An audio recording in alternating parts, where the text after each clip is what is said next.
Hey guys, welcome back. So with us getting into Ultimate Universe 1 year in, this now marks the halfway point for the return of the Maker and Howard Stark, which is really what everything's been building up to throughout our Earth 6160 coverage. And I got a full playlist in the description for anyone who needs to get caught up, because we're like 30 something videos in at this point. But also what I want to do as we go through this is connect what's happening here to what we covered to make it make a little more sense to anyone who's just jumping in right now. So with that said, if you're enjoying these videos, be sure to drop a like, subscribe if you're new to the channel, and don't forget to hit that bell up top to get all notifications.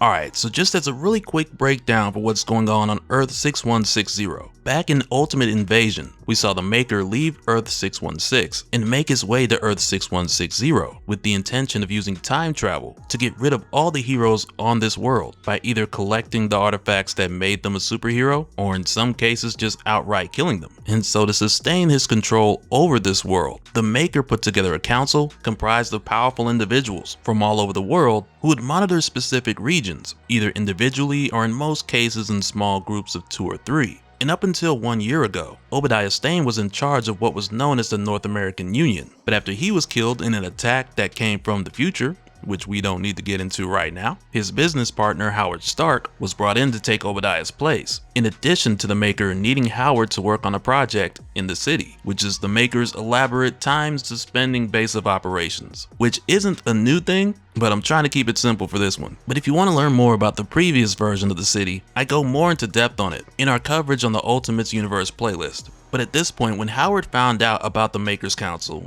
and what these guys were doing, he wasn't with it, but he didn't express that initially, he just played along. And so later on, when Howard was making his way to the city to help the Maker with a device called the Immortus engine, he had a conversation with his son Tony, where he let Tony know that he was going to do something about it. Though at this point, Howard really didn't know what that something was, but Howard would figure this out not long after. When the Maker assigned the Reed Richards of Earth 6160 to help Howard out, this was our initial introduction to this world's Reed, who just goes by the name Doom. And as it turned out, Doom didn't mind helping Howard with any project, even if that project was double-crossing the Maker. And so this led to a lot of stuff going down. Kang showed up again with another one of those future attacks, which is something that will be important later on, which is why we're not going too deep into the future attacks, not now at least, because we still have another year until much of those details are fully revealed. But Howard Stark managed to lock himself and the Maker away inside of the city for 2 years, in addition to Kang, who we don't really know if he's alive or dead, and we're still waiting on that identity reveal, by the way. And with Doom making it out of the city as part of the lockdown plan, when he linked up with Howard's son, Tony Stark, Tony donned the name Iron Lad since his father was Iron Man, and he made it his mission to find a way to fix the world and bring back the heroes. And I have the link in the description for our Ultimate Universe playlist that'll fill in the gaps on how that's been going up to this point. But in the here and now, I just want you guys to keep in mind, out of those 2 years that the Maker's been locked away, there's now only 1 year left. And since the Maker's been gone, the Hulk has more or less taken charge as far as being the head of the council. And we'll get back into more of that in a little bit. But before we do, first I want to talk about some of the groundwork that's being laid out for Ultimate Wolverine, because it's here where we get a preview of how this is set up on Earth 6160. And this comes by way of the private dictation logs of Dr. Alanya Pristovic, and I'm pretty sure I butchered that name. But she goes on to say that the Maker personally gave the Eurasian Republic the task of being the centralized home to mutant kind, and it was very clear that the Maker's intention of doing this was being done with the idea of controlling mutants. So who better to control mutants than other mutants? But what the Maker didn't know is what the Eurasian public planned to do with those mutants, which was ultimately to use them as tools, where in each case their unique abilities became useful. And at this point in time, they knew that the Maker was closely watching over each leader of each different territory.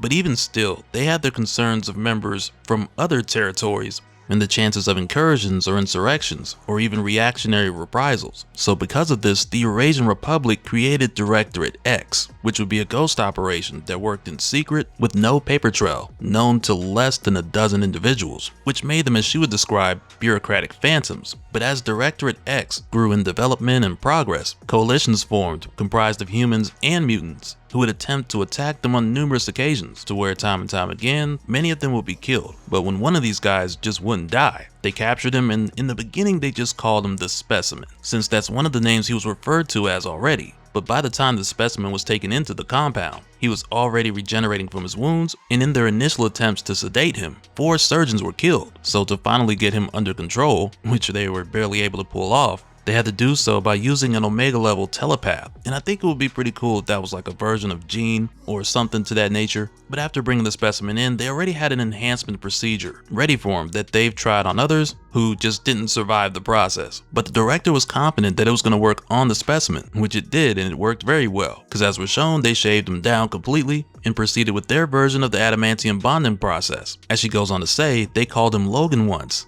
then the specimen. No more. Now he's ours. Our Winter Soldier. And man, I gotta tell you, I can't wait to learn more about this guy.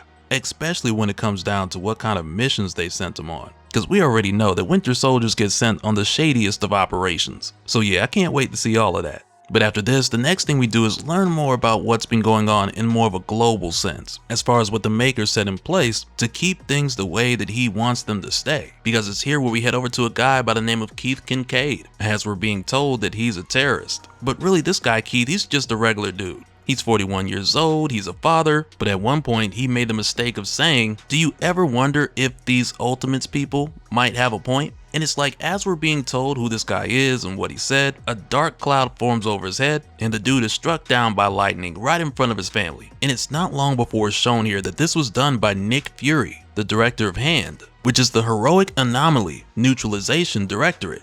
And prior to this, we've seen glimpses of how HAND operates in this universe, whether it's by way of damage control sites where they hold powerful individuals, which for the most part has been shown in the issues of Ultimate Black Panther and the main Ultimate series. But with this recent strike that we saw happen to poor Keith, this came from a helicarrier, or as it's referred to here, a cumulocarrier, that is perpetually hidden in a mile-wide thunderstorm. And it's mainly from here where HAND predicts and preemptively eliminates potential threats to the global order, much like what we saw in Captain America Winter Soldier with its version of Project Wide Awake. Because now, after eliminating this terrorist, air quotes, Nick Fury goes on to say HAND agents are now crawling like shadows across every inch of Keith Kincaid's home and office looking for terrorist links. A super suit, a holographic message, a Stark Catalyst container box. Basically, they're doing a full sweep looking for any type of items that could disrupt their control over the world. And as this continues, Nick Fury goes on to narrate this whole thing. And it's done in a way where he's introducing himself, he's explaining the fine details of all of this, because as he would describe, this is his last confession. And because it's not exactly safe for him to just write all of this down, he's reciting it in his mind so it doesn't fall into the wrong hands too early. Because right now he's got a meeting with the Maker's Council and he wants to make sure that it's not discovered prematurely. And Fury's well aware that the Maker as well as the Council have the tools necessary to get the information out of his head, but it's one of those things where it's like he set a timer for a countdown because he knows when time's up, it's all gonna be over, and he wants someone to learn about everything he's describing within these final minutes. And we'll talk more about his plans for that in a little bit, but this is why his narration through much of this sounds like an in-depth explanation, because he wants someone to know and learn these details about who he is and what's his role, as well as information about the Maker's Council. And so for this meeting, which is really just set up for him to report to them about his recent findings and any progress that's been made, we find out through Fury that this is something he would usually take directly to the Maker. But of course, since he's been gone for a year now, Fury's instead giving this report to the Council. And when he gets here, he's late, by the way, but that's mainly because he's trying to run the clock down. So as the different members of the Council are telling him things like how he's late and how this better be good, in Fury's mind, he's going down the list of all these guys, at least to the extent of what he does know, with some of their details still being a mystery to him, like Khonshu and Ra for example. But this doesn't go on too long before the immortal Iron Fist Hulk tells Fury to get on with it. And in Fury's mind, in his last confession, after going down the list of council members and saying things like these are the guys who rule the world, he then admits when it comes to himself that he's not that innocent, which from there takes us with Fury going through his memories, from his early spy work to fighting Nazi vampires. And at first he balances it well between going through the memories and giving the report out loud, but he admits that the early memories, they seem a lot clearer than his more recent memories, with the more recent memories getting blurrier and blurrier. And it's right when he tries to hone in on these more recent memories where they call him out, almost like Fury snap out of it. So the next thing Fury goes over in the brief is Dr. Banner's failure to kill Tony Stark, which of course pisses Dr. Banner off because he's most certain that he killed Tony Stark. Like, he just knows that he felt him die in his hands. But Fury didn't just bring this up to provoke the Hulk, but he's also bringing to their attention here the fact that the Ultimates are still active. And much of what Fury's telling them here are things that we saw play out in Ultimates issue 7, where after the death of Tony Stark, where really we still gotta see what that means, but after the death of Tony Stark, different members of the Ultimates went out and continued to remain active, but doing so in their own way. And in this report, it leads to Fury telling Banner that was incredible work as far as stopping the Ultimates. Pun intended. And this time around, Fury's definitely poking the bear, because his time is winding down. In Fury's mental last confession, he admits that he's not afraid of death anymore, and what scares him now is dying without some kind of redemption. And with just under 20 minutes still remaining, to calm things down, Fury goes on to tell them that there is some good news, as he goes on to say, we are handily winning the information war. The terrorist framing has almost total penetration. It's a classic for a reason. Violent nationalists, pagan false gods, radicals from the future, spoiled nepo baby billionaires, the narratives write themselves. And it's like they literally have the public in control from top to bottom, whether it's the news headlines reaffirming the Ultimates as terrorists, or the will-weakening free school milk that's made the population highly susceptible to suggestion, and their message is just being supported even further by film, TV, music, podcasts, video games, comic books, and it's all working to control the way that people think. And so at this point, with under 13 minutes left, Omega Red chimes in like, okay, bump all this stuff about the information war. What about the war? Because he wants to know if Fury's found the Ultimate's base of operations, so they can just run up on them, kill them while they sleep, and drag their bodies through the street as an example. So when Fury tells them that they're working on that, the whole council's pretty much like, okay, yeah, you wasting our time. And they all start to leave. But because Fury needs them to stay just a little bit longer, he tells them to wait because there's one more thing. And it's here where he goes on to tell them that he has sleeper agents around the world in their territories, equipped with artificial identities, pseudo-physiologies, which right away has me thinking, have we already seen the secret agent in Wakanda who's been working for Hand this whole time? And I mean, I'm gonna save some of my thoughts for the ultimate Black Panther videos, but I'm just saying we might be in store for a crazy reveal. And of course, when Fury tells this to the council, they're pissed. But then he even goes on to tell them that they've already managed to turn someone inside the organization, which right away has Captain Britain like a traitor in the Ultimates?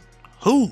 And when Fury doesn't tell him, then the Hulk's like, wait, are you implying that we're security risks? And Fury tells him, like I said, they can be anyone. And Emmanuel DaCosta even points out to the Hulk that it's possibly the reason why things have escaped them lately in Kunlun. And this just stirs up the distrust, because anyone's territory could be compromised. But as they're going back and forth, Fury checks his watch again, and he's about at the 5-minute mark now. So for a moment, this takes us back through the memory montage. That's still a bit distorted for Fury, but even with the memories that aren't quite all the way there, he does remember that he's done a lot of bad things for what he believed at the time was the greater good. But all this eventually leads to the countdown hitting 0, which means that it's time for Fury to go after that redemption he was talking about. So then it's right here where he initiates the self-destruct sequence, because Fury set this whole station to blow up with a blast the size of 10,000 Hiroshimas, and as the self-destruct counts down to the final seconds, he lets them know that he was stalling because he wanted to make sure that the carrier was at a safe distance, so when it went up in smoke, the civilians will be safe, because as it stands, Fury has enough blood on his hands. And after giving his speech, the countdown ends, and nothing happens, and the council just laughs at him. I mean, Bruce doing most of the laughing, he about to laugh the roof off this place. But in response, they're just like, look at his face. It gets me every time. And another one's like, I suppose it's that time again. They barely last a year now. And at one point, Henry Duggery is like, what was it last time? An exploding island? And Ileana's like, nah, last time was the hyperplague infected handshake. The exploding island was 2 attempts ago. Because for the council, this wasn't their first time doing this song and dance. Like, one of them's even like, I hope he did the whole confession thing this time. Like, they were ready for the betrayal. And before Nick can even understand what's going on, Emmanuel DaCosta just finishes this guy, since his powers are charged up by his son, Roberto DaCosta, and like that, he's done. But we're given the explanation right away, because next when we follow Henry and Emmanuel, Henry's just like, I'll never understand why the Maker continues to allow this, but we find out that it's just another one of the Maker's twisted systems. And Emmanuel explains it to him, because he's like, for one, a spy isn't a soldier or a citizen. A spy who won't betray you isn't much of a spy. Additionally, these expected betrayals have the potential to flesh out unexpected ones. Traitors tend to find one another, which right there just points back to the whole suspicion of who might be compromised and the real way that it's being handled. But as we follow them, they head into this room where it's like now they're just gonna pull another Nick Fury off of the shelf, because inside it looks like they have what appears to be an insane number of life model decoys that they put to use year after year until the next Nick Fury betrays them. And it's really twisted. Like, it reminds me of an old episode of Tales from the Crypt or Tales from the Dark Side. Like, it just has that kind of feel to it. So yeah, we'll learn even more in 2025 when we get into Across the Ultimate Universe, as well as the Ultimate Wolverine series. And I got a feeling the second half of this countdown to the Maker's return, it's gonna be even crazier. And so now real quick, I want to give a special shout out to all the patrons. Thank you guys for all of your support. If anyone is new here who wants more information on how to support the channel, I got a link below where you can go to patreon.com/dopespill. But that'll do it for this one, guys. Let me know your thoughts down in the comments below, and we'll do it again on the next one. Alright, later.